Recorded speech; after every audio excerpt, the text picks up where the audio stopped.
Hello student, আজকে তোমাদের সামনে নিয়ে চলে এসেছি রবীন্দ্রভারতী বিশ্ববিদ্যালয় দূরশিক্ষা বিভাগ 2025-এর প্রথম সেমিস্টারের সাজেশন।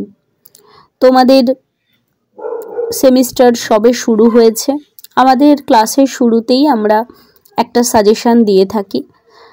সিসি 1.1 পেপারে যে সাজেশন রয়েছে সেখানে প্রথম তোমরা গীতগোবিন্দম কাব্য থেকে করবে।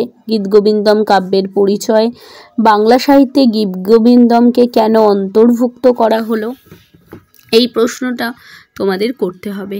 দ্বিতীয়তে রয়েছে শ্রীকৃষ্ণ কীর্তন কাব্যের সময়কাল, রচনাকাল, কাব্যের সাহিত্যমূল্য, কাব্যের কাহিনী, ঐতিহাসিক গুরুত্ব ইত্যাদি। এখানে তোমরা চর্যাপদটা এবারে বাদ দিতে পারো, কারণ আগেরবার চর্যাপদ চলে এসেছে। এছাড়াও তোমরা রামায়ণ মহাভারত তুলনায় ভগবতের জনপ্রিয়তা কম কেন, এই প্রশ্নটা করতে পারো।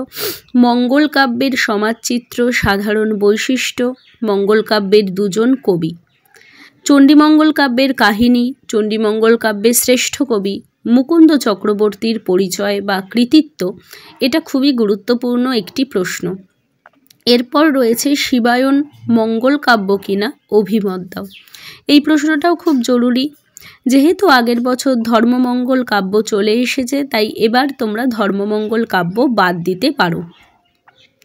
এর পরবর্তীতে তোমরা অন্নদামঙ্গল কাব্যে যুগসন্ধির প্রভাব যে প্রশ্নটা আছে সেটা করবে। ভারতচন্দ্রের কাব্যে অষ্টাদশ শতাব্দীর যে প্রভাব প্রতিফলিত হয়েছে সেই প্রশ্নটা করবে। আর অন্নদামঙ্গল কাব্যকে রাজসভা কবি রায়গুণাকরের অন্নদামঙ্গল কাব্য কেন রাজকণ্ঠের মণিমালার হার বলা হয়, সেই প্রশ্নটা করতে হবে।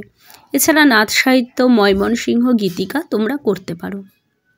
আরেকটা প্রশ্ন যেটা খুবই গুরুত্বপূর্ণ সেটা হলো আরাকান রাজসভা। আরাকান রাজসভা মধ্যযুগে মুসলমান কবির প্রতিভা, রোম্যান্টিক প্রণয় আখ্যান, রোশান রাজসভা, এই সব কিছুই কিন্তু এক। অর্থাৎ এখানে তোমাদের দৌলত কাজী ও সৈয়দ আলাওলের কাব্য প্রতিভা সম্পর্কে আলোচনা করতে হবে।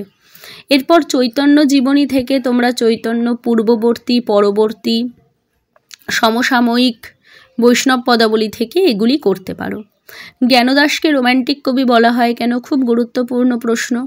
জ্ঞানদাস ও গোবিন্দ দাসের কবি প্রতিভার পার্থক্য, বৈষ্ণব পদাবলীকে সুবর্ণযুগ বলা হয় কেন, গোবিন্দ দাসকে দ্বিতীয় বিদ্যাপতি বলা হয় কেন, চণ্ডীদাস সমস্যা। বৈষ্ণব সাহিত্য থেকে তোমরা এই প্রশ্নগুলো অবশ্যই করবে। এছাড়াও কবিগান, টপ্পা, পাঁচালী, খেয়র, এগুলো টিকা আকারে আসতে পারে।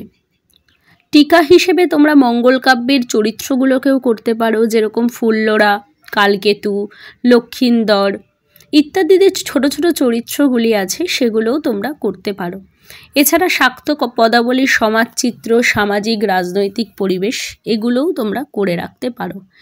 আমার সাজেশনে যেখানে স্টার এবং ভিভিআই করা প্রশ্ন আছে সেগুলি খুব গুরুত্বপূর্ণ, সেই প্রশ্নগুলি তোমরা অবশ্যই করবে। তোমরা যদি সম্পূর্ণ সাজেশন ও নোটস পেতে চাও, আমাদের ব্যাচ ইতিমধ্যে শুরু হয়ে গেছে।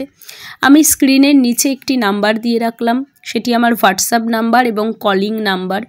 তোমরা আমাকে সেই নাম্বারে ফোন বা হোয়াটসঅ্যাপ করে যোগাযোগ করতে পারো। ইতিমধ্যে আমাদের ব্যাচ কিন্তু শুরু হয়ে গেছে। যারা মনে করছো পড়বে তারা আমার সাথে কন্ট্যাক্ট করে নিও, স্ক্রিনে দেওয়া নাম্বারে যোগাযোগ করে নিও। আমরা কিন্তু সম্পূর্ণরূপে প্রত্যেকটা সেমিস্টার তোমাদের গাইড করি এবং 100% আমরা কমন সাজেশন দিয়ে থাকি। এখানেই আমি আমার ভিডিও শেষ করছি। তোমরা যারা আমার সাজেশন ও নোটস পেতে চাও তারা আমার সাথে এই স্ক্রিনে দেওয়া নাম্বারে ফোন করে যোগাযোগ করে নিতে পারো। ধন্যবাদ।